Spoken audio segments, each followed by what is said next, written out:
하나님의 임재가 머무는 법궤를 만든다면서 하필이면 광야에 쓸모없는 시띠나무가 뭡니까? 관짝 만들 때도 그런 걸로는 사용 안 한단 말이에요. 그것이 실수나 실패가 아니라 하나님으로부터 온 기회와 하나님의 사랑이라고 말씀하세요. 그 부족함과 수치와 연약함이 있어야 하나님을 만날 수가 있단 말이에요. 예수님의 십자가 앞으로 가는 것은 다른 해석과 다른 비유가 필요가 없습니다. 내 있는 모습 그대로, 벌거벗은 모습 그대로 내 안에 하나님이 머무시는 것만이, 하나님 자신이 머무시는 것만이 내 삶의 이 여정의 끝은 주님의 영광을 모시는 하나님의 성전의 한 부분이 되는 것입니다.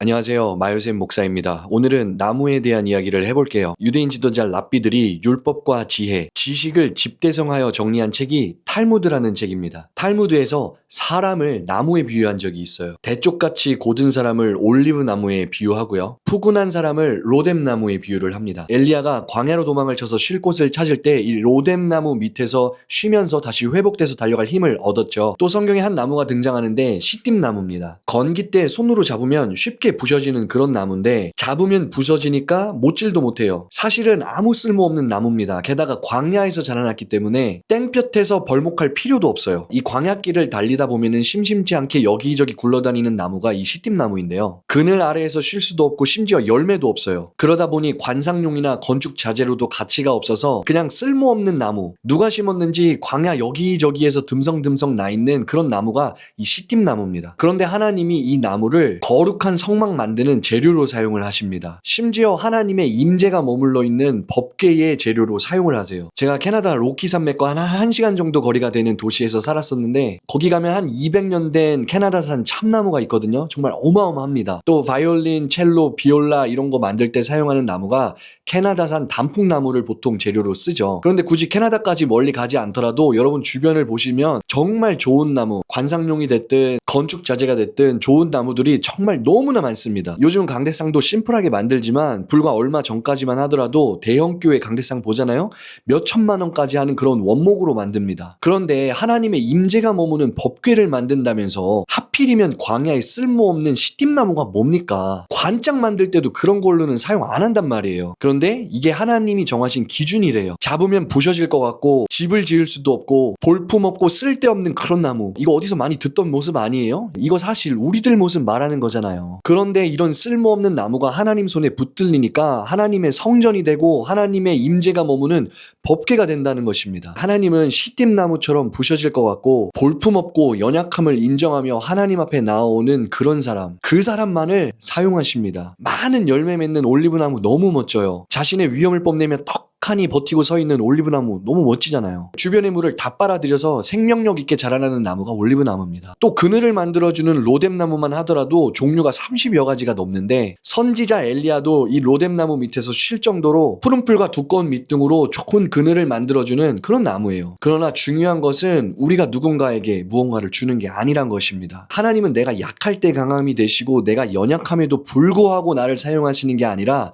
내가 연약하기 때문에 나를 사용하시고 내가 아무것도 아니기 때문에 그래서 나를 사용하신대요. 주님은 여러분의 있는 모습 그대로를 다 보기 원하시고 다 드러내기를 원하십니다. 이 사람은 스스로의 벌거벗은 수치를 가리고자 하는 그런 본성이 있어요. 아담과 하와가 죄를 짓고 제일 처음으로 한 게 뭐죠? 자기들 스스로 그 수치를 한번 가려보겠다고 무화과 나무 잎을 엮어서 치마를 만든 게 제일 처음으로 한 일입니다. 그 다음으로 한 행동은 하나님을 피해서 나무 뒤에서 숨어 있었던 거예요. 이게 죄인된 사람의 본성이란 말이에요. 나무 뒤에 숨고 사역과 직책 뒤에 숨고 봉사나 헌신 뒤에 숨고 내 아버지가 장로님, 내 아버지가 목사님이면 또 그 뒤에 숨기도 해요. 하다못해 안 되면 다른 나라로 가서 숨어버리기도 하고 거기서 뭘 하든 그냥 그렇게 숨을 수 있는 게 아니란 말이에요. 주님은 여러분이 그 수치 그대로를, 있는 모습 그대로를 다 받아들이라고, 다 인정하라고 그렇게 말씀하십니다. 그것이 실수나 실패가 아니라 하나님으로부터 온 기회와 하나님의 사랑이라고 말씀하세요. 그 부족함과 수치와 연약함이 있어야 하나님을 만날 수가 있단 말이에요. 나의 부족함을 모르고 나의 죄인됨을 모르고 내 스스로 만든 여러 가지 옷을 입고 이리 피하고 저리 도망다니다 보면 주님을 만날 수 있는 기회가 없단 말입니다. 여러분, 예수님께서 십자가에 달리셨을 때 속옷까지 다 발가벗겨진 채로 나무에 달리셨다는 거 아세요? 최소한의 인권 존중이라는 게 있는데 다 벗겨서 수치와 고통까지 주면서 인간 취급도 못 받게 하는 그런 법이 세상에 어디에 있단 말입니까? 그런데 주님은 있는 모습 그대로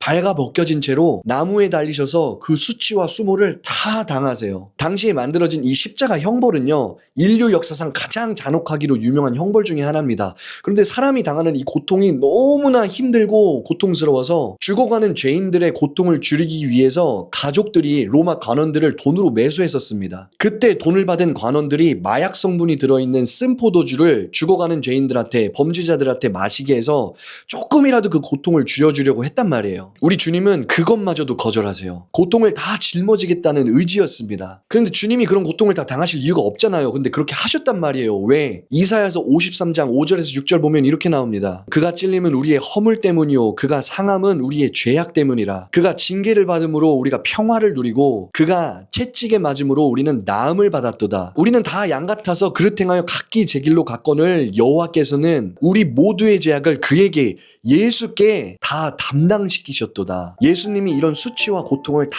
당하신 이유, 저와 여러분의 수치와 죄악과 허물과 아픔을 다 짊어지시기 위함이라는 것입니다. 그런데 예수님이 십자가에서 당하시고 이루신 것과는 반대로 사람들은 어떻게 해서든 내 모습과 내 수치를 가리겠다고 많은 포장과 가면을 쓰고 여전히 도망다닌단 말이에요. 고통당하기 싫고 거절당하기 싫고 무시당하고 싶지 않아서 쉽게 끊어내고 쉽게 이별하고 쉽게 떠나버리고, 그렇게 하루에도 수십 번씩 십자가의 복음을 거절하고 그냥 그렇게 살아가고 있는 거란 말입니다. 여러분, 사람의 모습은요 반드시 관계 속에서만 드러나요. 어떤 사람이 누구하고도 관계하지 않잖아요. 시간이 아무리 흘러도 여전히 변화되거나 바뀌는 모습이 하나도 없고 옛날 모습 그대로 그냥 그렇게 살아간다는 것입니다. 또 마음과 생각으로 누군가를 미워할 때마다 우리는 마음속에서 벽돌 하나를 쌓고요, 상처받지 않겠다고 차가운 마음으로 벽돌 하나를 또 쌓아 올립니다. 인생에서 마주하는 여러 가지 상황들 속에서 그렇게 벽돌을 쌓다 보니까 어느새 누구도 내게 들어오지 못하고 나도 그 밖으로 나가지 못하는, 그 안에 갇혀버려서 나만의 작은 성에서 불쌍하게 살아가는 그런 존재가 된다는 것입니다. 우리가 이 깨지지 않는 성벽을 허물 수 있는 방법은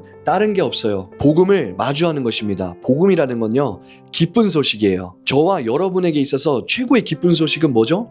십자가의 예수님입니다. 그러나 아무나 만날 수가 없어요. 안다고 하고 내 힘으로 해결하려고 하고 지혜도 있고 돈도 많고 내 인생에 부족한 것이 없는 사람은 주님을 만나기가 어려운 것이에요. 유대인은 표적을 구하고 헬라인은 지혜를 찾으나 우리는 십자가에 못 박힌 그리스도를 전하니 유대인에게는 거리끼는 것이요 이방인에게는 미련한 것이로되 오직 부르심을 받은 자들에게는 유대인이나 헬라인이나 그리스도는 하나님의 능력이요 하나님의 지혜니라. 아멘. 예수님의 십자가 앞으로 가는 것은 다른 해석과 다른 비유가 필요가 없습니다. 문자 그대로 주님의 십자가 앞으로 내 있는 모습 그대로, 벌거벗은 모습 그대로, 수치와 수모가 있다면 그 있는 모습 그냥 그대로 주님 앞으로 가는 거예요. 내 모습이 좀 형편없고 죄와 연약함으로 가득 차 있고 더러움과 오물로 가득하고 선한 것이라고는 하나도 없어서 이런 나라도 주님께서 받아주실까?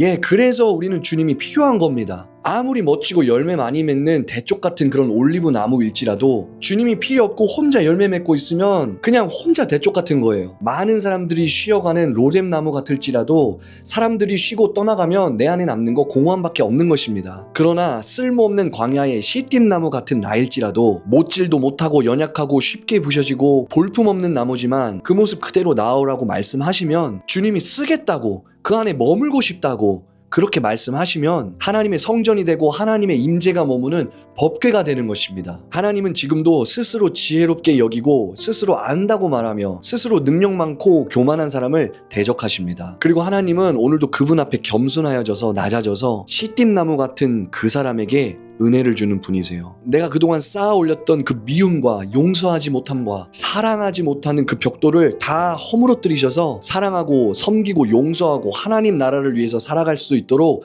하나님 나라의 위대한 성전을 만들고 하나님의 임재가 머물 수 있는 법궤로 만드는 그런 분이십니다. 그래서 우리는 오늘도 주님 앞에서 이렇게 고백할 수가 있는 거예요. 하나님, 내 모습 이대로 나아갑니다. 준비돼서 나아가지 않고 내 연약한 내 모습 이대로 나아갑니다. 내 안에 연약함과 이리저리 방황하던 이 모습 이대로 나아갑니다. 주님, 저는 광야에 참 쓸모없는 이 시띠나무 같아서 잘 부셔지고요, 잘 넘어지고요, 바람 불 때 이리저리 흔들리면서 참 형편없어 보이는 그런 나이지만 주님께서 나를 쓰시겠다고 하시면 나를 깎아내고 나를 만드실 때까지 광야에 머물겠습니다, 주님. 내 인생의 장소가 광야냐, 가나안 땅이냐 이런 게 나한테 중요하지 않고 연약한 내 모습이지만 내 안에 하나님이 머무시는 것만이, 하나님 자신이 머무시는 것만이 내게는 중요합니다. 내 인생과 내 삶의 이 여정의 끝은 주님의 영광을 모시는 하나님의 성전의 한 부분이 되는 것입니다. 비록 시띠나무 같은 나이지만 하나님과 함께 살고